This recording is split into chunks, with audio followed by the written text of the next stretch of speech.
So here we have the BMW 116D on a 16 plate. I'm going to start off by showing you around the outside of the car, and then we'll hop in and run through some controls on the inside. From the outside you can see it's a 5-door car with alloy wheels.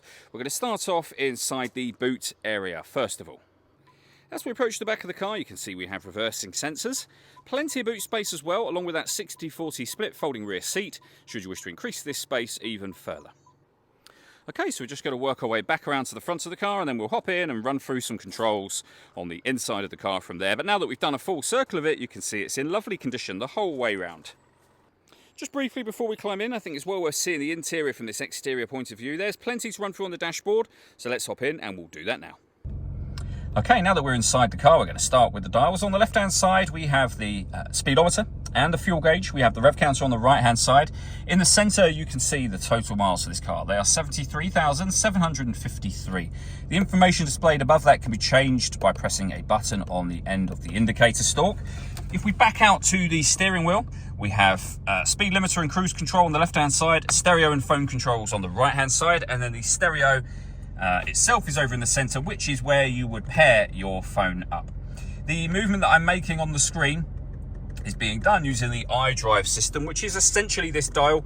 You do have buttons that surround it that will enter certain menus. They're all highlighted clearly, as you can see.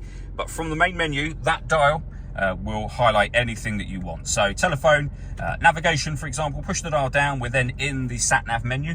You can see their nice clear color display for your maps. You can access your audio, of course. This car's got FM, AM and DAB radio. If you listen to your own music, you can do so under the multimedia heading, where you've got a CD player and you can plug in external devices. So we've got USB input, Bluetooth audio and auxiliary input as well.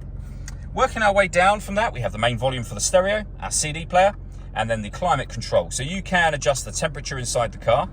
You can determine where you'd like the air to be distributed. When you're happy with those settings, you can adjust your fan speed and then turn your air conditioning off in this case, or back on again.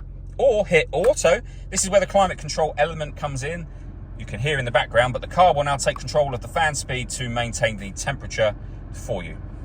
You can manually override that whenever you wish to. You see auto has now gone off.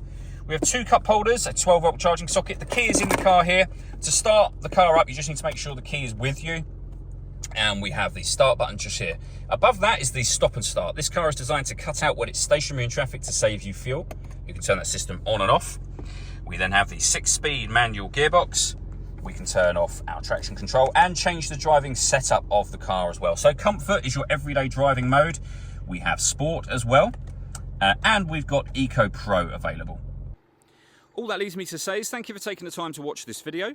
If you'd like to come and see the car for yourself and have a test drive, please feel free to give us a call here at Surrey Specialist Cars. We'd love to hear from you soon.